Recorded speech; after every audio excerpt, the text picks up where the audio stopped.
Hello, everybody. I'm Sean Reynolds from Sportsnet, about to be joined by Ken Wiebe from the Winnipeg Free Press. Together, we are Kenny and Renny, and this is the Kenny and Renny post-game show after what I believe is the most impressive game of the Winnipeg Jets season. Now, you wouldn't be saying that after the first period, no doubt.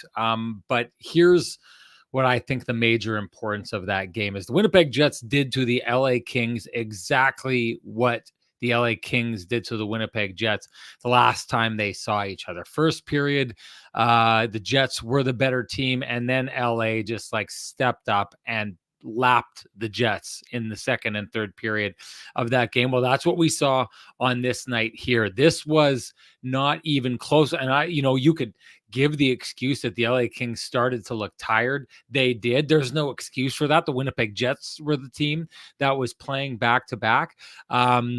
I wrote it in there. They were outclassed. They were out hustled. They were outskilled on this night. The Jets come out in a game where, what's challenging about the LA Kings is their depth, or it's supposed to be. Their center depth is supposed to be. Phil Danault didn't really do a lot for me on this night. Pierre-Luc Dubois, my goodness. You want to talk about a revenge game? We talked about the last time. Just talk about flipping the script in every single way. The last game, Pierre-Luc Dubois scores a goal, and it's the PLD revenge game, and everyone's looking at the LA Kings. And really, ever since then, that game has kind of stood out as one of the Jets elite in this league. And with a game like that against a team of significance in this conference, some of the games against the Dallas Stars, there's that question of whether or not the Jets belong in that hierarchy.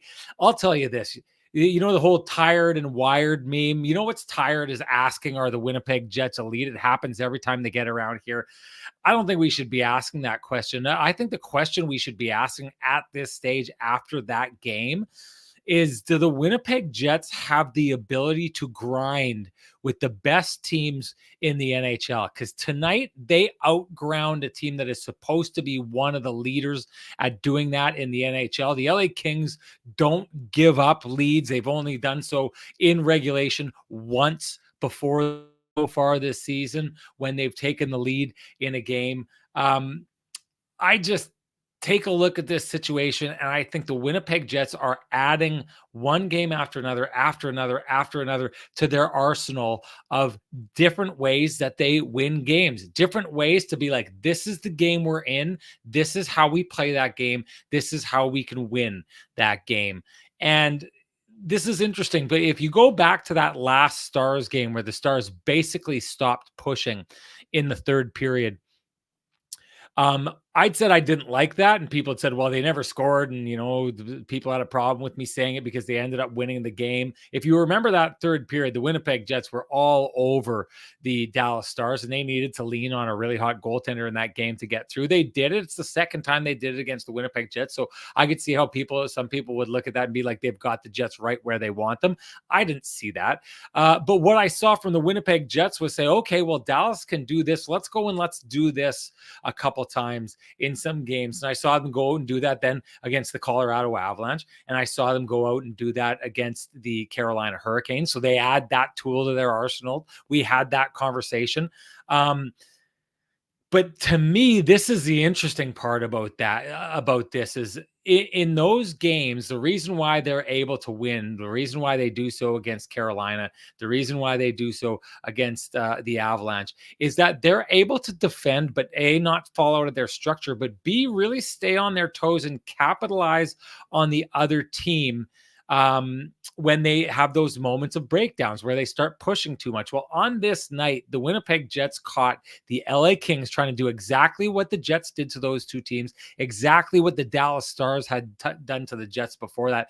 And the Jets handled it the way that I think you should in that situation, because what they did is they had just a constant push going, but they didn't fall out of their structure on the back end. They didn't take stupid, ridiculous mistakes. They just got into this idea of grab the puck, possess it, out hustle these guys, beat them to the puck, compete for every single puck, and it's going to turn out our way. We don't have to take bad risks, right? We can just play our structure. It's going to get us back in the game. And the other part I love about it is there really could have been potential for the Jets to come out in that third period after taking a 3-2 lead and doing exactly what the Kings had just done. Sit back, protect the lead, do that. No, they didn't do it. They did it the way I think teams should do it. That's why I didn't like how Dallas did it in that game. I hate how the Kings did it in this game. The Kings basically thought that they were going to sit on that lead for the entire game. The Jets were going to make mistakes. They were going to put it in the back of the net, and they were going to crumble. That didn't happen. The Jets didn't crumble. They broke the LA Kings in this game and just kept going. The third period is maybe the best part of that game if I'm Rick Bowness, because not only do the Jets get the lead and don't turn around and say, okay, now let's stop doing this and give them a chance to get into the game.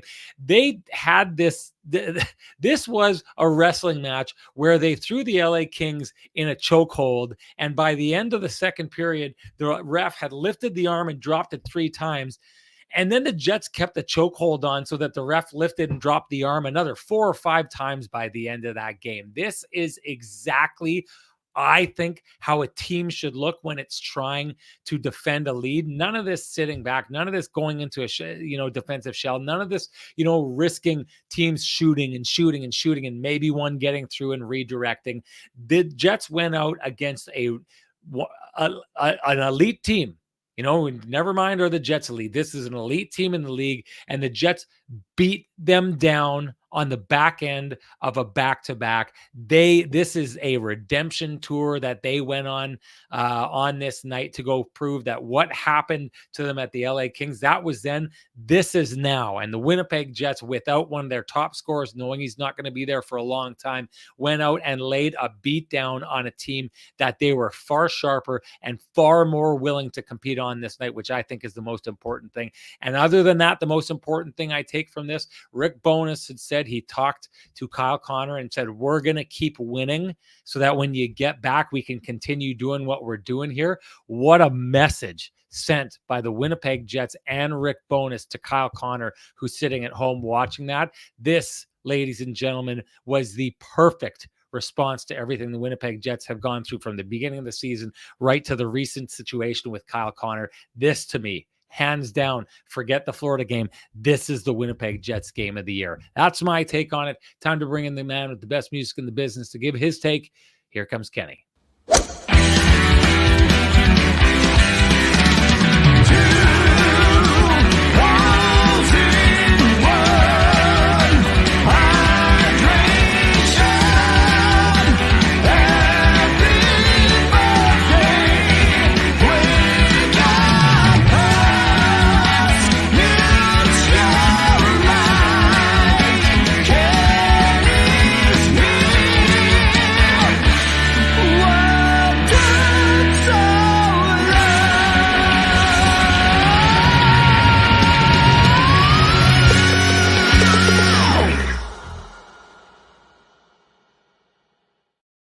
Again, I'm not going to say neither of you and I look good tonight. We definitely don't look like Vittorio Rossi, man. Boy, oh boy, when we get looking like Vittorio Rossi, man, you almost look, well, you probably are there, but that's as good as you can look, is putting on the Vittorio stuff. And to me, the Winnipeg Jets looked as good as they could possibly look tonight. Before we get on and have you dive into the buffet and talk about this, just, you know what to do, folks out there. If you want to look as good as the Jets look tonight, you head on down to Vittorio Rossi on Corden Avenue, walk in, loudly proclaim Kenny and Renny sent you, ask for Frankie and the boys. They will do you up right and leave you looking spiffy. And I don't want to say near perfect, because I didn't like that first period that like overly for the Winnipeg Jets, but boy, oh boy, second period, third period, and really the players that you want leading the charge for you, leading the charge on this night, how much better could it have been for the Winnipeg Jets? Sorry about that. We talked the other day about the Dallas, how that didn't sit well with the Jets, and obviously the LA Kings, the first meeting, didn't sit well with the Winnipeg Jets, and they went out and did something about it. As you said, they completely turned the tables and flipped the script on what happened in the third game of the regular season. As MBHA Ball Hockey says, we beat LA at their own game. When we got that deuce lead, we locked it right down. Kings had no answer, and I mean, that's 100% accurate. Not only do the Jets explode for 5 after a night where they are let down by their power play and only score 1 against the San Jose Sharks, they overcome a 2-0 deficit against the stingiest team in the National Hockey League. And, folks can say whatever they want. And yes, we understand that there were question marks about the LA Kings goaltending situation coming into this year. Cam Talbot has a sub-2 goals against average, and his save percentage is well above league average right now. So I don't pin this on Cam Talbot. The Jets basically didn't fold, for one, and for two, Sean, they didn't cheat for offense, and they didn't do what they did in those 2 games against Dallas, which was feed the transition game and make those costly errors, as you touched on, in terms of puck protection and just making the kind of mistakes that the opposition blue line and your own blue line that end up costing you. So what I would say, a massive game, obviously, for the top line. They were, as we talked about, they were buzzing yesterday. They were buzzing today. First 4-point game of his career for Gabriel Vilardi. Nikolai Ehlers has 2-2 for 4. Mark Scheifele has a 3-point game. And that line was just excellent at both ends of the ice. But, man, they're just absolutely rolling right now, flying. And they led the way. I mean, Rick Bowness went out of his way to point out that, this was not just a simple one-line domination, and they got plenty of contributions throughout the lineup, and that's accurate. But there's no disputing who led the way offensively. And, Sean, I mean, this was another, what we've been talking about Connor Hellebuck. There's a 9th consecutive game where it's a quality start for him. I think that's 2 or fewer now in 9 consecutive games. And let's not kid ourselves. When that bad angle shot went in the first period and the Jets were down 2-0, you were wondering if the Jets would be able to push to 18 consecutive games with allowing 2 or fewer. And they did. Against a team that if you open up against them, they'll make you pay. And, instead the Jets stayed within structure, and their top line got them rolling thanks to a smart defensive effort, which we'll get into a little bit more later on. But then they really unloaded offensively, and that was something that was really important to them. I mean, for the folks who didn't see it, Gabriel Vilardi, very emotional after the game. And, he said, yeah, sure, you'd like it to be like any other game, but this was a special game for him and Alex Iafallo.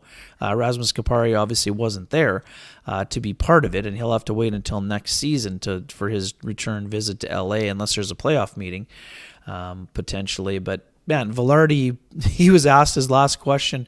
Sean, sorry, I'm gonna pull a Tony Kornheiser here on pardon the interruption. He was asked at the end, so is this kind of closure, or is this sort of end the whole, does this end the things for close the chapter, or do you carry that chip on your shoulder going forward? And Vilardi, definitely shot of truth serum here. Obviously, you saw it out there. I was here now, and now I'm gone. It's the same for everybody. I was drafted here. My time playing here was amazing.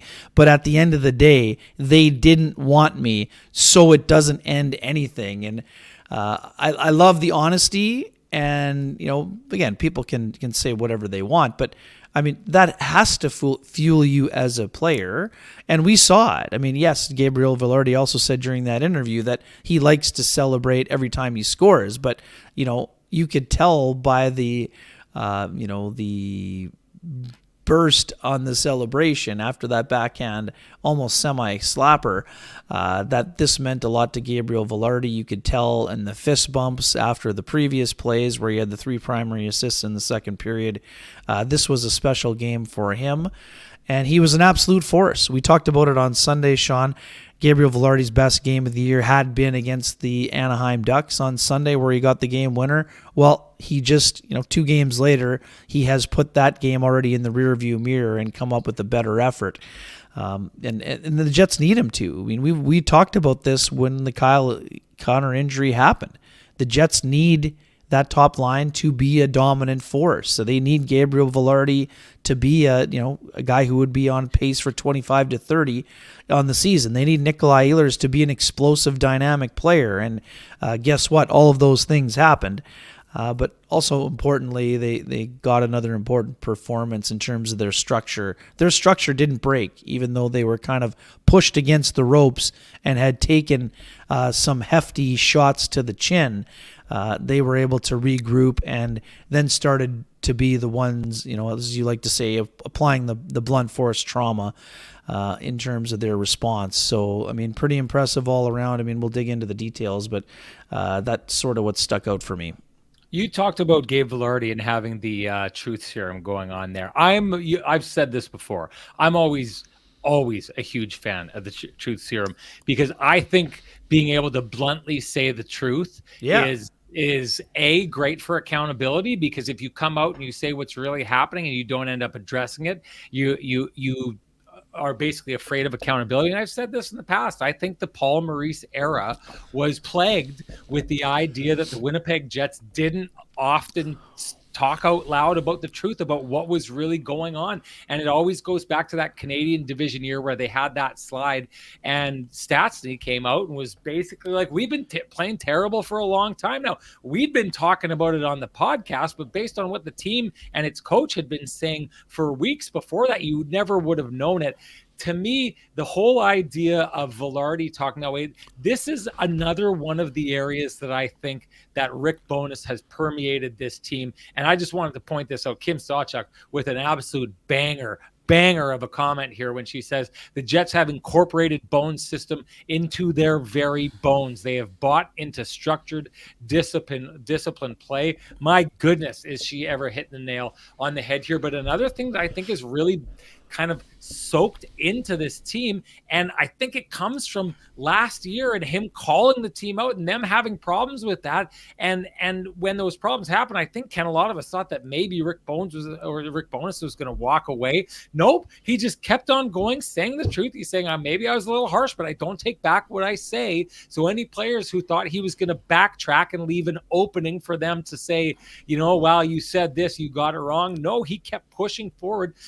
I think this is what that looks like. The point that you made about them making no bones about it. They didn't like how that game against LA went. Well, you know what? I think the old Winnipeg Jets would have been like, oh, that was another game. That was this, that was that. And they would have just like sloughed it off. Whereas this team takes that loss and says, I don't like it.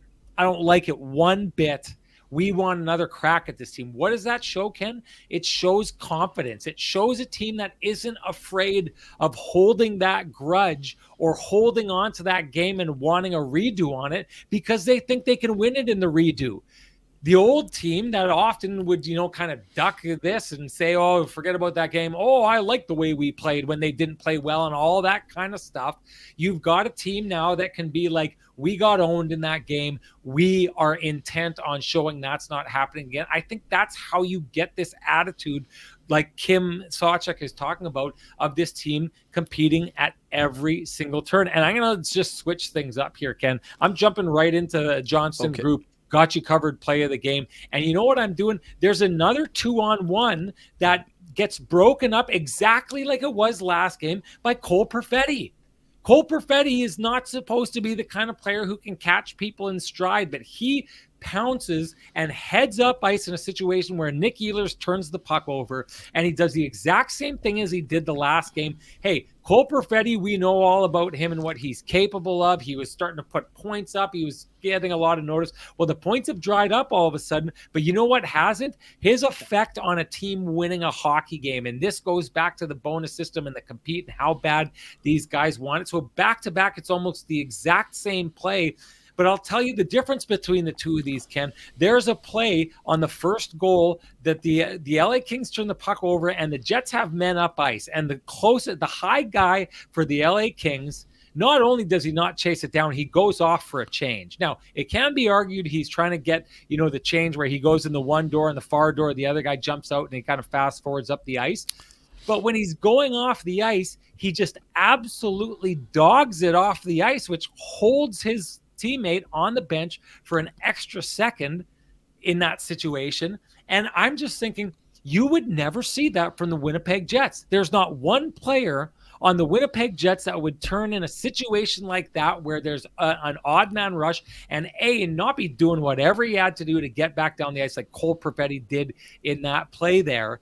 But B would just not would be embarrassed to go to the bench, giving a half-ass effort on the way in there. So to me, that's my got you covered play of the game. If you got something you want to throw out there, I'd like to, go for it. But I just think, again, Cole Perfetti, did anyone have him as being like the kind of guy at the start of this season that was like becoming a defensive stalwart in the way that he's able to back pressure and dive in and break plays up throughout a game and to do it consistently the way that he's doing?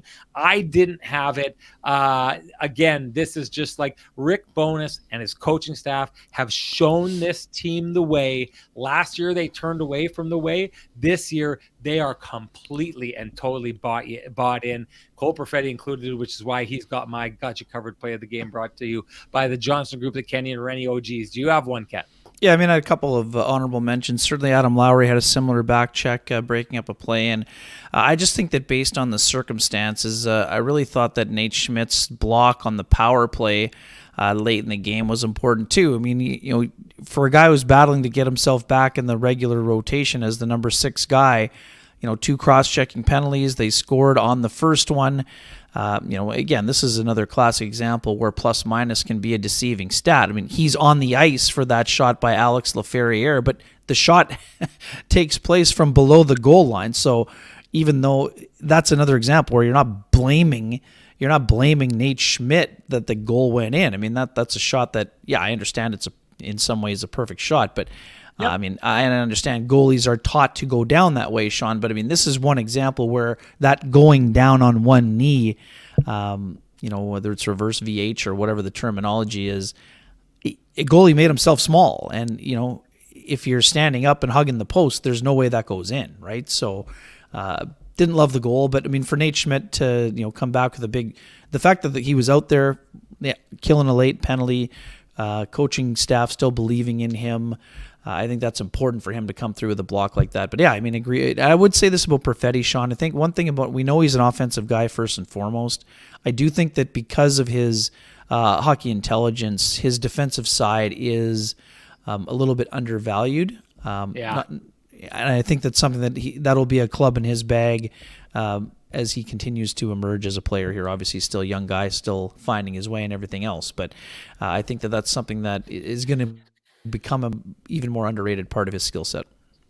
That's Kenny's got you covered play of the game, brought to you by the Kenny and Renny OGs, the Johnston Group. And hey, do you run a small business in Canada? Look to Canada's #1 employee benefits plan, Chambers Plan, to give you a competitive edge. Chambers Plan is the simple, stable, smart choice for over 30,000 businesses countrywide. So do yourself a favor and go visit chamberplan.ca to learn more. Ken, it has been called and called and called upon again.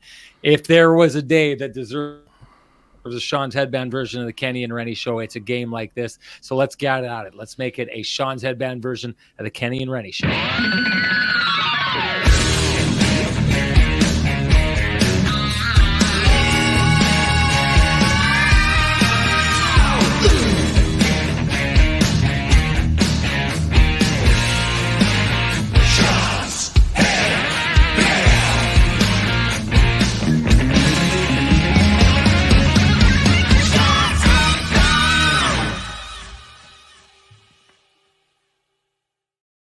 Before we move on to the next topic, since I brought it up, my pristine roofing wake-up call of the game goes to that LA player that, to me, it had a feeling of and not quite as obvious, but it just showed to me a lack of realization from LA's side of how dangerous the Jets are if you don't want to compete with them the way that they're competing.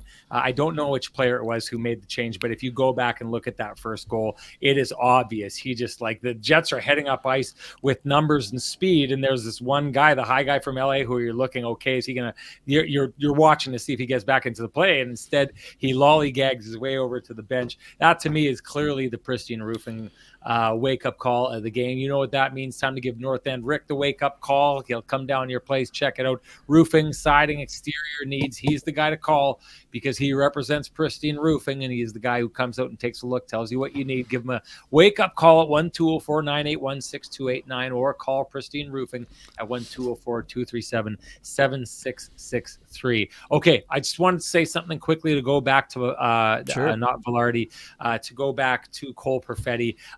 I think this is one of the scenarios under which at the beginning of the year, people were wondering about Nick Ehlers and him getting going and all these different kind of things. I do believe I said in one of our earlier shows one of the things I saw Perfetti performing really well was because the speed that we see from Nick Ehlers creates such a wake, and he's really one of those players that if he can get into those spaces that are created by other players, he gets really, really dangerous. I think right now, offensively, Cole Perfetti is missing Nick Ehlers. What do you think? I would say that that's a fair assessment. I haven't seen a massive drop-off, but I mean, he was certainly really clicking with Ehlers, and I think that's directly correlated to Ehlers getting up to speed. And now Ehlers is using that speed on the top line where he can really be a difference maker, just based on how well Mark Scheifele is playing right now. Up to 30 points now, I believe, 10 goals, 20 assists, and it'll be 11 goals now and 20 assists for 31.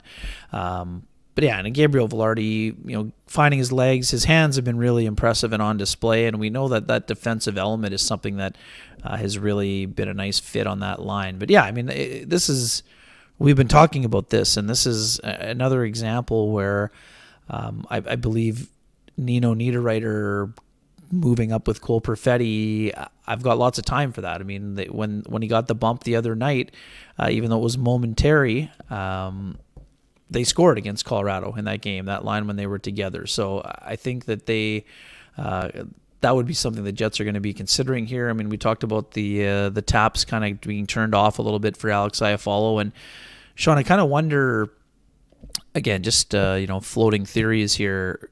It's not the same thing as Blake Wheeler, but it feels like maybe there's a piece of Alex Iafallo that maybe we're talking a lot about Velarde because he had the 4-point night, the first of his career. Maybe there was a piece of Alex Iafallo that really had this game against the Kings circled on his calendar and kind of needed a little bit of closure himself.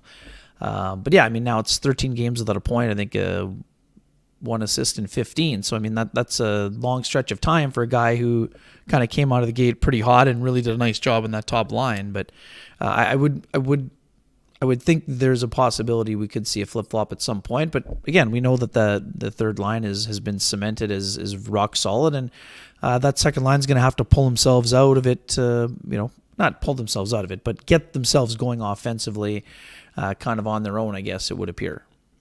Jets have won 5 of their last 6, correct? Yeah, exactly. So you're not having to break up everything. I got that. I'm just I just think that at some point, Nino Niederreiter can help. I mean, we saw it. We literally saw it at the start of this road trip. They were put together for a couple shifts, and they scored a goal in one of those shifts. So we know that is an element that they can go to. I'm telling you, Ken, I'm seeing the Winnipeg Jets raise their game to a place it hasn't been in a long time, if not for. And Renny kind of feels like he needs to raise his game when it comes to calling Kenny out. What I'm hearing right now is the Jets have won 5 of their last 6 games, and you are advocating to break up the very heart and soul of this team. To me, Ken, I think this is a case where Ken wants to be right more than he wants the Winnipeg Jets to be right. What say you to that assertion? Well, I would say that Mason Appleton has gone, I think, 9 games without scoring a goal, and the goal that Adam Lowry scored was set up by Axel Jonsson-Fjällby, and Nino Niederreiter hasn't been pouring them in of late, but he was on the ice for an important goal that he scored when he was on the ice with Vladislav Namestnikov and Cole Perfetti. So that's what I'm saying about that. I mean, their job is to check first and foremost, but when they were rolling at their finest, that line was scoring a lot as well as defending. So I'm just saying that that's something they will consider at some point. I'm not saying they need to do it immediately.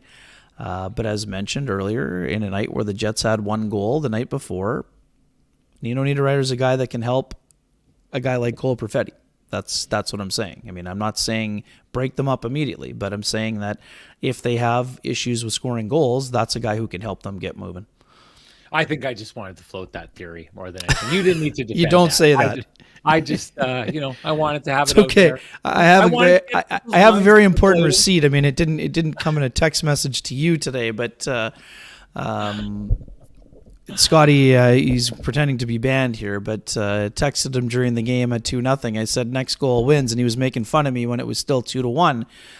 by the end of the game, there wasn't a lot of making fun of happening because it was accurate. So T. Will says, Kenny, this has gone beyond defending a bad take and is now veering into the realm of sacrilege.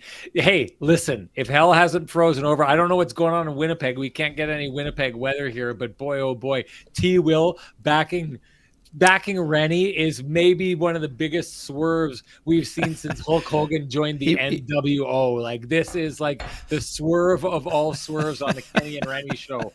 I can't believe I'm seeing it. Well, and hey, I'm not trusting it. Like, I feel like T Will's lining up behind me right now to like gain my trust, and we're like kind of like buddy, celebrating high five, and then all simple. of a sudden, you like hit me in the back of the head with the bell. Like, that's coming. You've been invited to the barber shop with the rockers are going to be breaking up. You're Marty Jannetty, buddy. You're Marty Jannetty, exactly. I'm about to get sweet chin music and go through the barbershop window. I can feel it happening. I love this by Scott Westman, who says 55 is carrying the top line. Doesn't matter who he plays on it now. Okay, I was on Jeff Merrick's show the other day. He asked me who I thought the MVP of the Winnipeg Jets was. I said Mark Scheifele. I think now, like, because a lot of times people just, clearly we've been doing this for years, and then there's a value to it. Like, Mark Scheifele's name isn't up near a guy like Kucherov, and it's not going to be where Connor McDavid is at the end of the year when it comes to scoring.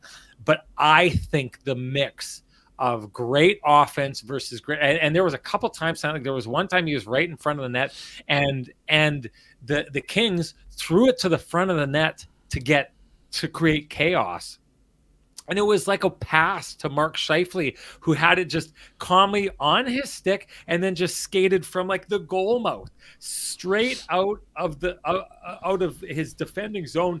And I'm thinking to myself, like, that is like 3D Chinese checkers hockey sense on display right there. Like, because I think a lot of people think defending is like him getting inside a guy and grinding him against the boards and out muscling guys. Like, Mark Scheifele has been able to do that. Boy, oh boy, he's been playing the boards like a virtuoso this season. But like the way he's defended with his brain so far, and I'd said it on that show and I go out to say it again, Mark Scheifele right now is one of the most potent mixes of offense and defense in the entire NHL.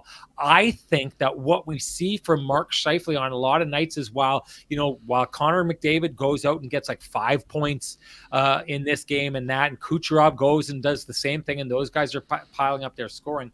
What I think you're typically seeing is that when Mark Scheifele has those guys come rolling into town, he's usually right there with them. If not, his line is coming out looking better on top. So while his name doesn't look like it appears in the bright lights of the scoring race, when it's a head-to-head thing, oftentimes, if you're taking the bet on Mark Scheifele, you're winning that bet because of exactly what I'm talking about. His back checking, that all-out effort that he's got, the way he's playing defensively, and the way they're playing the boards in the offensive zone. And boy, we got to talk with like the element that Vilardi has brought to that line and how it's changed that line, and now it caught up with them on the score sheet as well. But the one thing I will say about this is Mark Scheifele started out with Vilardi. It looked great at first. Then he lost him. Then they brought in Iafallo. Iafallo looked great. We know he looks great with Kyle Connor. Had Kyle Connor, and I say this, I do give Mark Scheifele credit for it.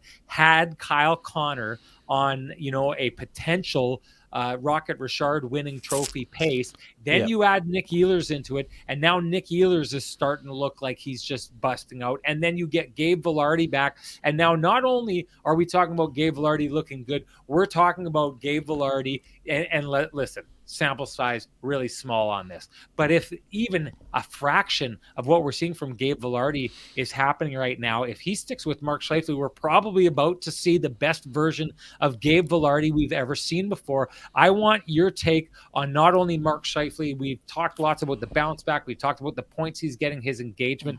I want now you to tell me what you are seeing from Mark Scheifele this year in his ability to elevate the players around him. Yeah, I mean, it's super interesting, and the comparisons are two completely different things, but to me, the signing of the long-term extension has brought a freeing element. Sean, the last time the Oilers rolled into town for the first time with Chris Knobloch, Rick Bowness was asked about the Oilers, I believe by me, And he said they're playing free. So right now, Mark Scheifele is playing free. He's not carrying the weight of the world around on his shoulders. He's gearing up for these head-to-head matchups. And Sean, you're right. You touched on it in the opening.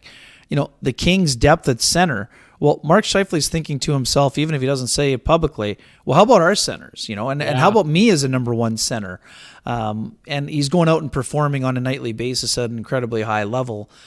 My only beef with Scott's point, and not to take away the overall theme that Scheifele is carrying the line, I think Nikolai Ehlers right now is playing at a very dynamic level, and he completely turned the game around today. So it's not Scott wasn't saying it was a one-man band scenario, but I think he's had plenty of help on the line, but he's definitely incredibly driving force, and he's playing at a level that, quite frankly, I don't think we've seen on a consistent basis since the 2018 playoffs when he had 14 goals and 20 points. And even then, the two-way play, I think he's even found a new level right now. So, he's been impressive. In terms of Velarde, this is a guy, Sean, we've been high on for a long time. I mean, we talked about him in the summer with Sam Cosentino and with Jason Bukala, our Sportsnet colleagues. And these are guys who have watched Gabriel Velarde for a long time. And Velarde brings a skill set. We've seen the hands on display. Now he's got his feet moving. And his ability to win battles along the boards is exceptional. We talked about it a little bit on Sunday night. I mean, the one play, he's on his behind and he bats a puck out of the air. Now, that's just absurd. But this is a guy who's really good around the blue paint. And the other thing, Sean, we're going to see about him as he continues to feel stronger, this guy's an elite finisher. I understand that that's maybe a bit of an overstatement for some, not for me. This guy can shoot the puck. He gets to the right spots, and he's a really smart and really thoughtful player. And I think that he will fit really well with Mark Scheifele. And I also think that he fits really well because he's going to also put Nikolai Ehlers in some incredible spots, much like he did today on a couple of those absolute laser beams that we'll get into a little bit more as we go along here. So this may sound like a grand pronouncement, but sometimes I think you need to say things out loud that maybe kind of catch the imagination or the eye of people. I go to say it like this. Now with Gabe Velarde out there and the way that he, his size, the way he's working the boards, at one point he just kind of shrugged the guy off who looked like he had, the inside arm. He just took the guy, moved him aside, kept going, is great along the boards. I go back to that play in the last game where he's lying on his back and the puck goes rimming around the boards and he picks it out of the air, controls it, stands up and goes moving with the puck. And I say this again, Mark Scheifele this season, when it comes to how he's working the boards, it's back to his elite level now. He's got this magic with his stick that it's just a quick little tick and boom. He really understands the idea of interrupting the opposing player. It's not so much he's out muscling him for the puck. He does a little something to interrupt him. And then in the slight little bit of confusion that's caused in that interruption, he just steals the puck. It's almost like a sleight of hand trick that he's pulling with him. Hey, oh, you're leaving with the puck. Well, hey, look at this shiny watch that I'm selling. Boom, all of a sudden he's got the puck and he's off the wall. But he rarely does Mark Scheifele get the puck taken away from him on the boards. And we're seeing the same thing out of Gabe Velarde. The speed that Nikolai Ehlers adds to that, it's a little bit of a different element, but back to the bold proclamation, I'm taking a look at this line right now and the way that they are able to grind the opposition team in the offensive zone with Mark Scheifele capable of doing that and Gabe Velarde capable of doing that, and then having Nick Ehlers with the speed to swoop in and grab those pucks. I think they rival, if not are ahead of the third line in their ability to grind the opposition in their own zone, except they've got this insane scoring ability on top of it. I'm giving the idea that as great as the third line is, and I think they are one of the most dominant offensive zone grinding lines in the entire NHL at this stage, from what we've seen in the last couple of games, and again, small sample size, but I think that the Gabe Velarde, Mark Scheifele duo may make that an even better line in that regards, but add the offensive element to it. This is the kind of stuff that when you get into the playoffs and you're line matching against other teams and you get to send out that top line of yours against other top lines. This is, again, it doesn't matter where Nikita Kucherov or whoever is in the scoring. It matters who wins that series in the head-to-head battle.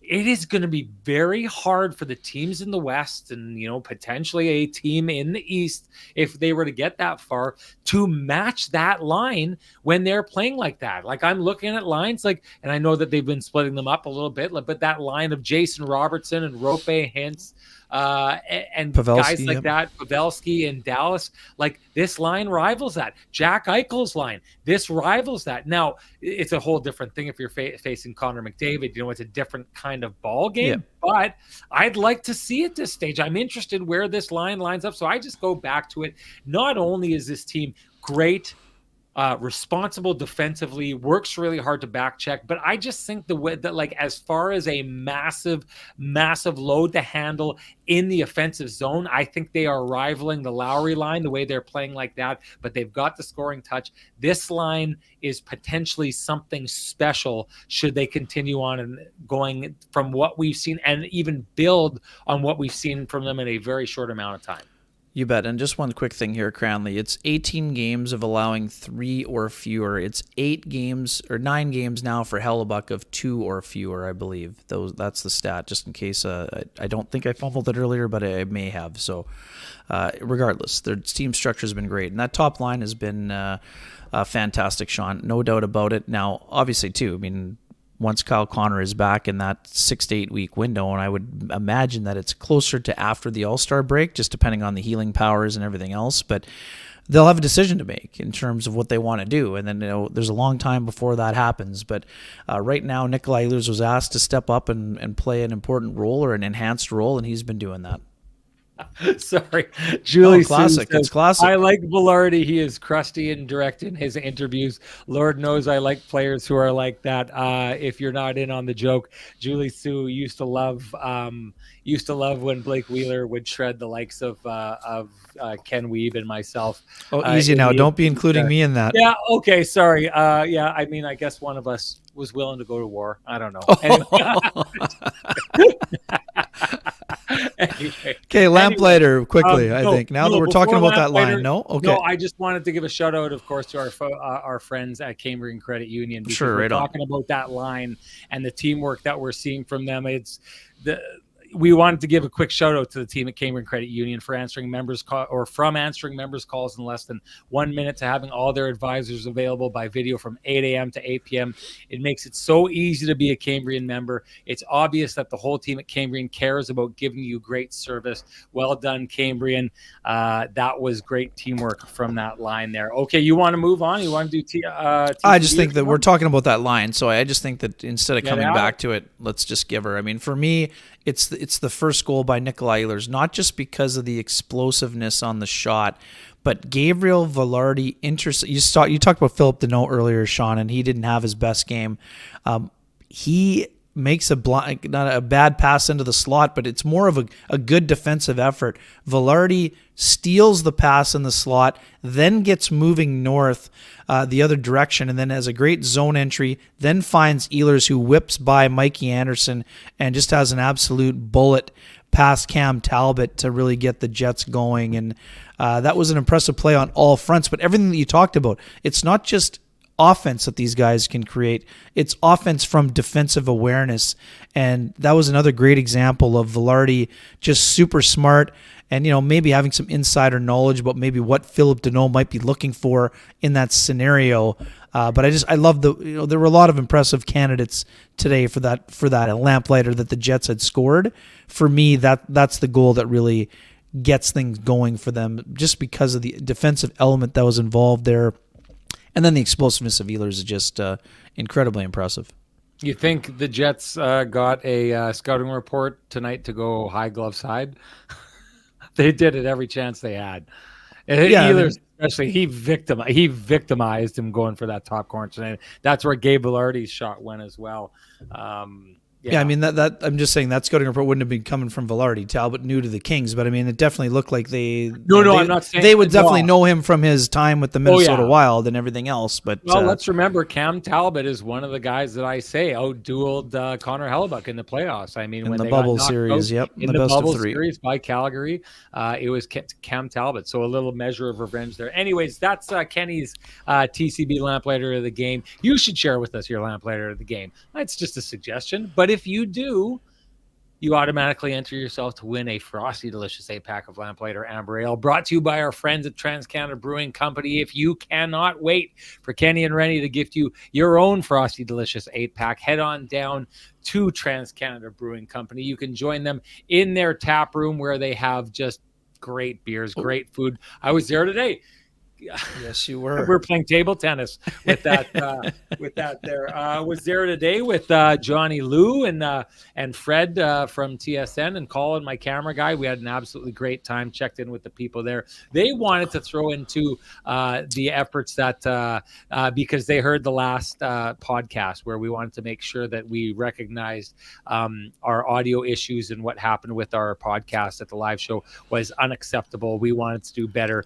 They asked me to add their voices to that as well, and they want to kind of make it back to the audience, Ken. So they thought, how should we do this? Should we say, we're sorry, or should we, say we'll do better, or should we make a grand gesture? What do you think they did? Well, they made a grand gesture, and so what that grand gesture was 2 tickets to the Montreal Canadiens versus the Winnipeg Jets on Monday. It's going to be a Rogers Monday Night Hockey game. I'll be hosting that game.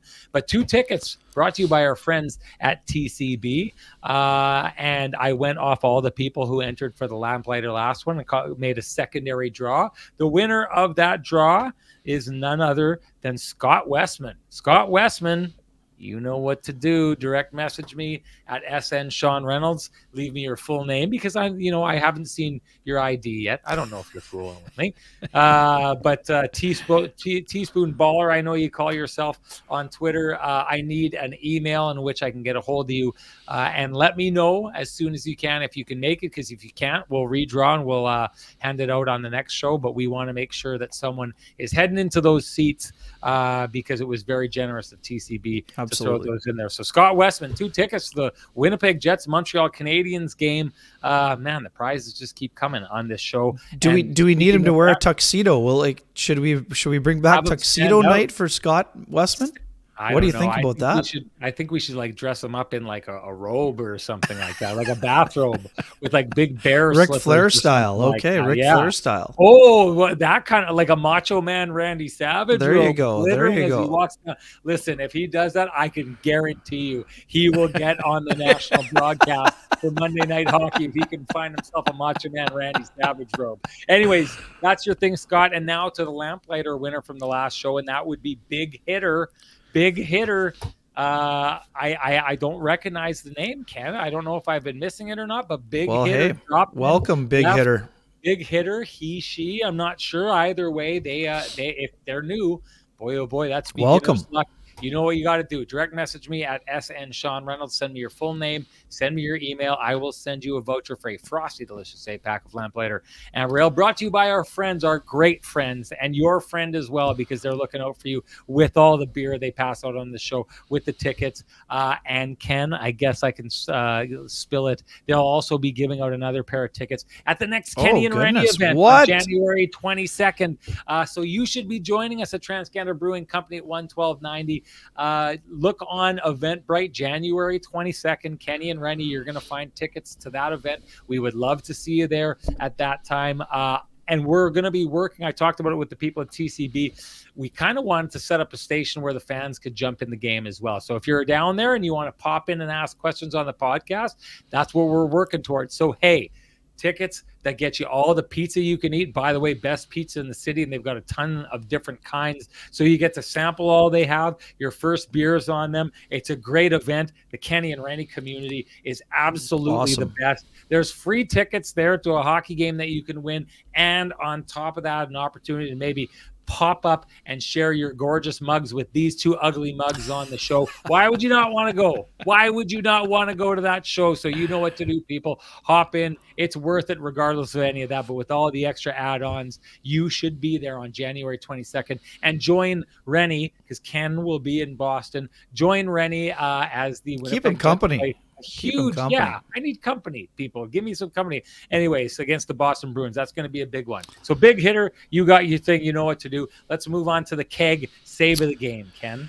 Yeah, I mean, Connor Hellebuyck was another just steady-ish night, if you will. I think there was an important save on Trevor Moore. Honorable mention, really good chance created by Mark Scheifele, a low wrister, and it came out to David Gustafsson, juicy rebound, and Talbot makes the rebound save. But I think the save by Connor Hellebuyck on Trevor Moore, but there too, also thought it was very important, and we kind of almost had this in the got you covered category. Neil Pionk prevents a wraparound chance. Yeah. Also, I think that was also Trevor Moore in the third period. But going with the Hellebuyck on Trevor Moore as my keg save of the game, brought to you by the good folks over at the Keg, who we will be visiting tomorrow night, buddy. Yep, sounds good. Great night tomorrow, taking the missuses. I don't think that's proper English. Speaking of proper English, I was corrected on something. Let me see if I can find it quickly here. Someone sent me a message and said that I am using the word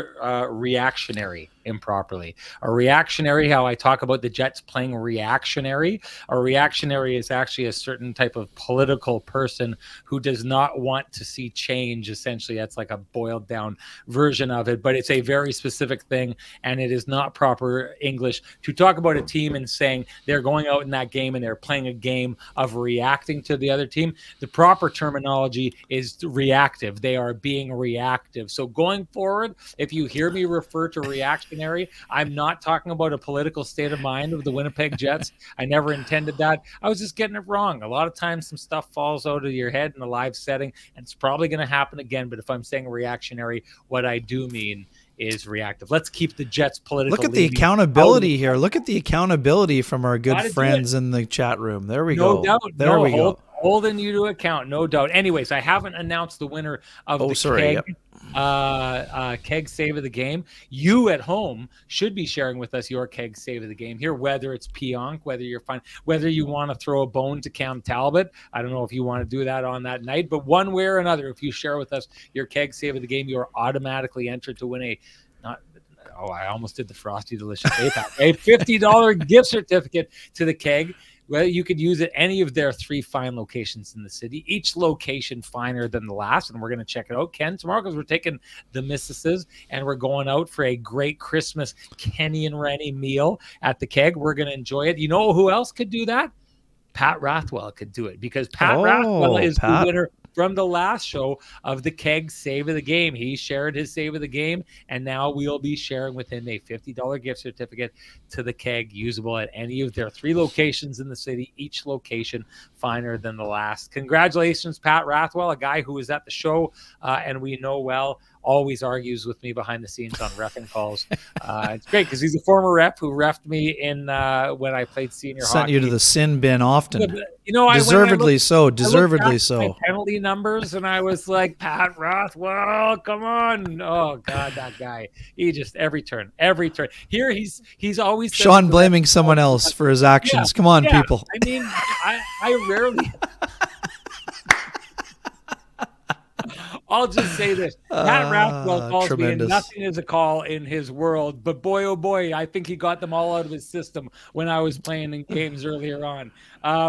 Before we do move on, actually, no. Let's get to this right now. We got to go Lou here. Pionk. No, well, we got to go Lou. We could do Lou. Let's do Lou after Pionk. All right. Love the way Neil Pionk is playing. Just fantastic right now. He's got that. He was all over the place on the forecheck in the game against San Jose. I like the physical element he's playing with. He's moving. Sean, we talked about this so much last year and in the last 2 years when his game was not at the level that we had been used to seeing it. Neil Pionk is really moving the puck well, efficiently. He's skating very well, and he's really settled in. I mean, the pairing with Brendan Dillon right now is really operating at a really high level.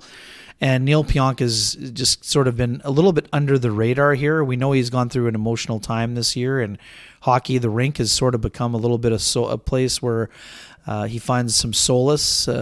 After losing his best friend Adam Johnson to that tragic incident overseas. But I love the way Pionk is playing, Sean. He's just playing a very smart brand of hockey and with a lot of emotion. And I think he's one of the stories that we maybe haven't discussed enough maybe this year. I think he's really looking good. And this goes back to training camp where I had that chat with him, where he talked about beating himself up a little bit too much, and finding that happy medium between pushing himself to be better, but also maybe not like eating it all the time, like letting it sort of fester and spiral a little bit. And yeah, he's just playing really good hockey right now. Yeah. I thought that one play where he's got the puck and he's battling it out, and then he loses it, and then he dives and like kind of reaches around on the ice and fishes the puck and gets it out, was just again another example of there was no doubt in my mind. There was no doubt the Jets wanted this game way more than the LA Kings did. Now, we'll come back down to it. I don't think that's the best version of the LA Kings that we've seen. I actually think the Jets are on a pretty interesting jag this year of catching teams like right when they kind of fall on the downslope, happened with Tampa Bay in that situation. The Carolina Hurricanes, clearly, you could argue the Jets broke them, but the Carolina Hurricanes, I think, got swept in Western Canada on that trip afterwards. Here's another one where the Kings have kind of fallen off. The Colorado Avalanche are another team that I think when the Jets played them, they were on a stretch of losing 4 of 5 games. But I'm not taking that away from it. There's no excuses on this night. The Winnipeg Jets hung one on the LA Kings. They took them out to the woodshed, and great job of them doing that. Yeah, it's 3 losses in a row for LA right now. Yeah, after having an awesome start. Yeah. Give Sweet Lou a shout out, and then I want to talk about Pierre-Luc Dubois. Good stuff. For folks who have realty needs they would like to have met, you can contact Lou Ferlin at Roll LePage Dynamic Realty, 204-791-9971, or at the office, 204-989-5000. His email is lou@louferlin.ca. That's LOU at LOUFURLAN.ca. Lou Ferlin, excellent realtor, excellent human being, and excellent supporter of the community, including this podcast. And quick buy or sell, I'm buying Connor Hellebuck. I thought you had an excellent interview with our pal Jeffy. I do have one beef with your final comment, and we did get into this a little bit. You said Hellebuck has just been average. I disagree. He hasn't had to have been Superman. I do agree with that. Yeah, I think I said that, and I don't think I said he's been average. You said it wasn't Connor Hellebuck carrying the Jets, and I guess that is true. He's not carrying them, but that's 9 games in a row with 2 or fewer. Right. He's now up to 6th in goals saved above expected. His numbers are almost eerily similar to his Vezina years. So I'm buying Connor Hellebuck as a finalist for the Vezina Trophy, even with the slow start. I'm selling on the idea that Connor Hellebuck has needed to be anywhere near the goaltender he was in his Vezina year to put up the numbers that look the same. And I think tonight is another perfect example of that. Like after that goal goes in, I don't really think I know they put 31 shots on goal. I'm trying to pick out the ones that were really dangerous scoring chances. 4 high danger chances for each team, as a matter of fact, and expected goals for the Kings tonight 1.45. So, and again, I'm with you. He hasn't had to be brilliant, but I just think that he's been really good. Is all I'm saying. And you know what? I like being challenged on it. On a national level, I had said the Jets are where they are without. That was 100% accurate. Goaltending they've had in the past, and I guess that's what I'm saying. Like, listen, it could be that scenario by which the Carolina Hurricanes are a team that has been playing pretty good team hockey, and their goalies are letting absolutely everything in. It could be Connor Hellebuck doesn't respond well to the idea that he's not the guy in net who's like the main focus of the Jets winning every night. I think one thing he should be credited for is finding a way to be the guy that doesn't have to be as busy, that doesn't have to kind of it's just in the you're not going. He's like, I remember there one of those years you're talking about, the Vezina years. Almost every single national game we did, the post-game interview was with him because he was just dominating and stealing games over and over and over again. He hasn't needed to be that guy. Again, I'm not saying his numbers are bad. No. I'm not saying that he's been average, but I stand firmly behind the idea that Connor Hellebuck's success in years past was based almost solely on a lot of nights on Connor Hellebuck. And this year, Connor Hellebuck's success, a huge part of that is owned by the Winnipeg Jets, their system, their defense, the forwards who are constantly fighting back to stop these things from happening. And the Winnipeg Jets as a team own far more of Connor Hellebuck's success than maybe they ever had in the entire time he has been here in Winnipeg. We got to get to PLD before we shut it down. Ken, to me, what I see on a night like tonight is like if you're the LA Kings, you're looking at how he's been playing and you're thinking, God, let's just hope this Winnipeg Jets team can wake him up, right? Let's just hope he knows it. Out there you're looking and you're seeing the Winnipeg Jets come to town and you know all the storylines. You know people are saying, God, Iafallo is worth the trade with this guy. Getting that salary off the Jets' books is worth having moved that guy. On a night like this, where Velarde goes out and does what he's doing, I didn't even see a whimper from Pierre-Luc Dubois in this case. And it's funny because I used to catch a lot of heat for saying it on this show, but like I would say my whole thing about Pierre-Luc Dubois was when he wants to be dominant, he can be dominant. He just goes entirely to sleep far too often for my liking, and it's something he needed to correct when he was in Winnipeg. It looks like he had this, like the fork in the road was like become the consistent force that can like entirely decide games, or go further down the road of being that guy who disappears and sometimes looks like he's not overly interested in playing hockey at all.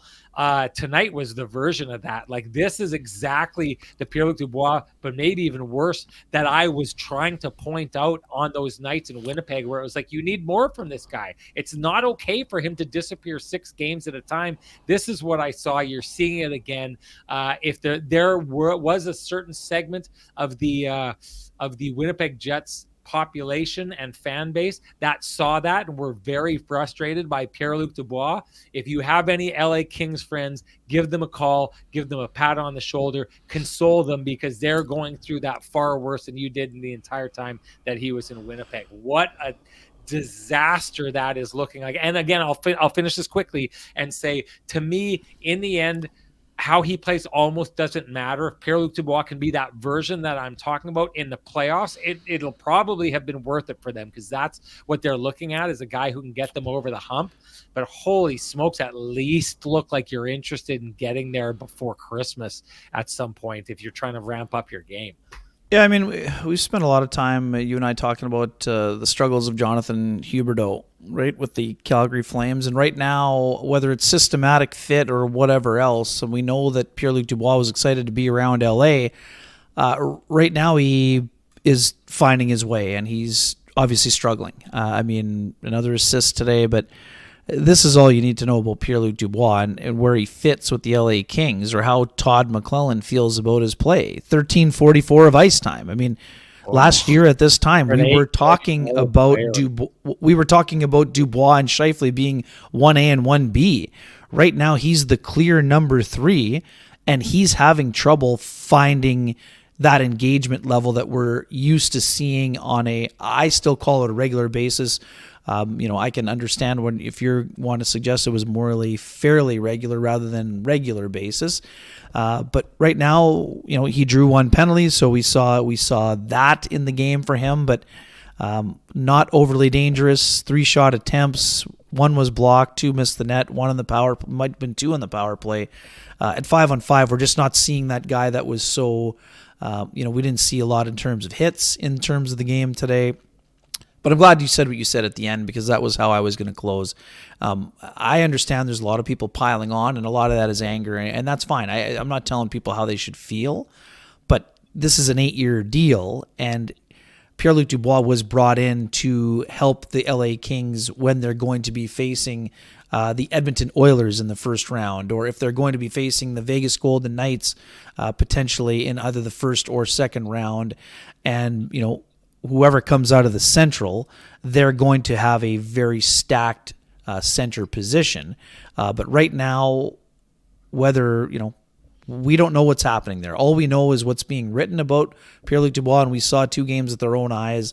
We're not seeing the same level of player.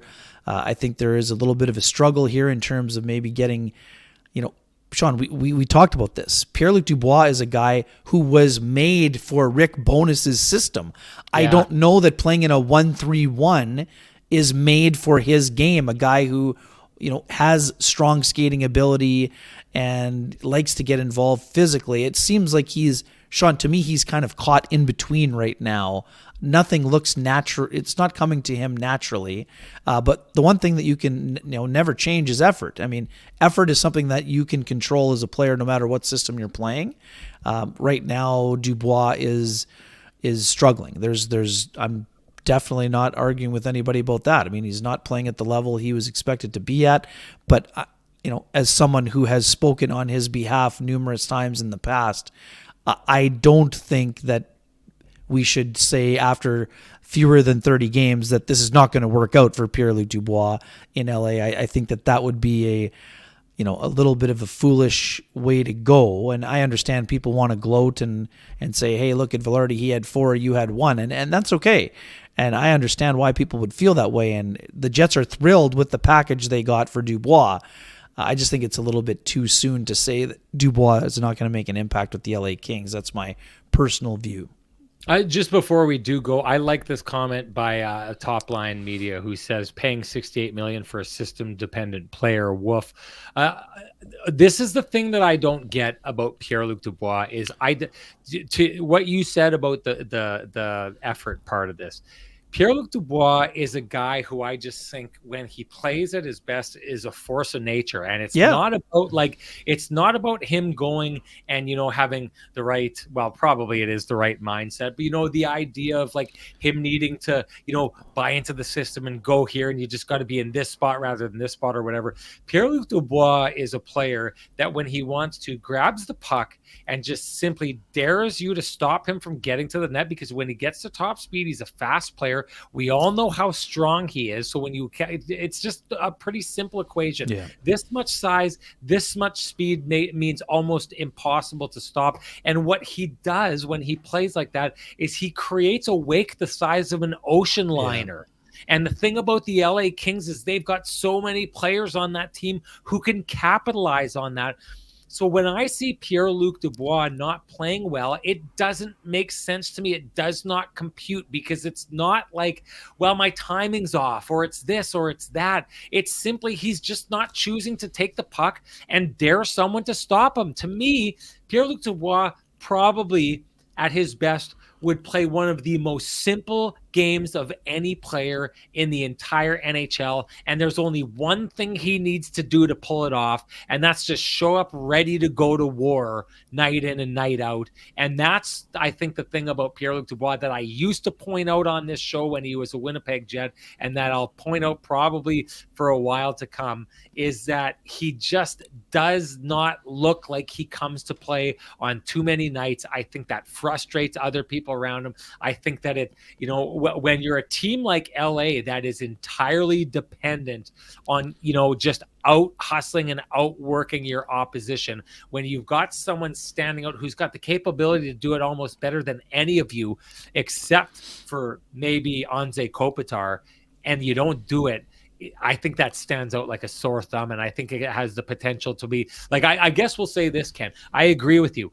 If the Kings get the best of Pierre-Luc Dubois in the playoffs, then they're going to be a force to deal with. If they keep getting this over and over again for the rest of this year, I think that's going to stand out like a sore thumb, and I think it's going to have the potential to disrupt that locker room. That's how important I think it is to get a guy like that going. Yeah, he needs to impose his will, and we saw that plenty of times as a member of the Winnipeg Jets, and that we haven't seen it in either of the games so far. I haven't watched enough of the Kings games to say that it hasn't happened at all this year, but Right now, he's not finding a lot of chemistry with his line mates. And, I mean, to me, the biggest thing is the imposing your will. I mean, he can be a force, like you said. And tonight, we didn't see it at all. Like, he's a guy who's a bull in the china shop. If he gets the puck along the boards in the offensive zone, good luck stealing it from him. We didn't see that today. And, again, he's at his best when he's playing a physical brand of hockey. So, again, I'm willing to give him a lot more latitude than some people, just because we've seen Pierre-Luc Dubois at his best. And, at 25 years old, I don't think that we've seen his best yet. I think there's still another, floor to hit on that ceiling. But right now, I would imagine there'd be some frustration from Todd McClellan and, maybe Rob Blake. But again, it's a little bit too early for regrets. But at the same time, the Jets are thrilled with what they got in the package. And right now, those guys are, playing a very hard game and being very disruptive. Even though Alex Iafallo is going through a cold spell, still great effort. And, Gabriel Velarde has found a point where I think he's just starting to find his way and, getting used to playing with Mark Scheifele. And I really think that he can be an absolute force for the Winnipeg Jets. So, like I said, I mean, they're thrilled with the return. But Pierre-Luc Dubois definitely has a level that he has not hit yet this year. I wanted to pull out a receipt before we went, and I hope the Winnipeg Jets fans were listening to this one. The penalty that he drew tonight, where the player gets a stick around him, and he reaches out and he grabs chicken wing, chicken wings it and holds the stick. I remember coming on this podcast and saying that he pulls it off, and he does it time and time. And he gets a stick anywhere near him, he grabs the stick and then starts acting like a fish who just got hooked. I said that at the time about him. I think a lot of people called me out for it and said that it was BS. I wonder if you took a look at it tonight and saw exactly what I've been talking about in that situation that he's been using for a long time to draw penalties. Yeah, and he saw the ref on the other side. The ref can't see it because he's on the other side, right? Yeah. If the ref is on the left side, you don't do it because the ref is watching you. The ref can't see it from the other side. So penalty. It's a fabricated penalty. It's not a penalty. It's a fabricated penalty. And you don't get to be one of the highest players in the NHL at drawing penalties if you don't find a way to fabricate some penalties. I just remember saying last year, you can get in a situation where you do that to refs enough, you get a reputation. The calls eventually stop coming. Anyways, had to cash in that receipt. Before we go, always important. Maybe I was trying to push it to 2:00, but let's get out of here before 2:00. Ken, we got stuff to do tomorrow night. Thanks everyone for joining us. All the keg winners and ticket winners, you guys know what to do. Get a hold of me. Want to say before we do go, if you appreciate the conversations happening in this space, please appreciate our sponsors who fight to keep it going in this space for us. That's Vittorio Rossi, Cambrian Credit Union, Sweet Lou Furlan, Pristine Roofing, the Johnston Group, the Kenny and Renny OGs, and of course the Keg and TransCanada Brewing Company. Thank you to them, and thank you to everybody here. It is 1:56 in the morning, and there's 293 people. We had 300 just 5 minutes ago. Incredible. For sure. Well, I think some people checked out when we were talking about Pierre-Luc Dubois, but thank you for sticking with us. Jets road trip comes to an end. They start a homestand that begins with three Rogers games, Hockey Night in Canada on Saturday, Monday Night Hockey on Monday, and Wednesday Night Hockey on Wednesday. It's going to be a lot of fun. I will be your host for those games. Looking forward to it, as I am also looking forward to spending time with all of you after the game right here on the Kenny and Renny post-game show. Thank you so much for joining us all. Have a great night and get what sleep you can after a late night. Bye-bye.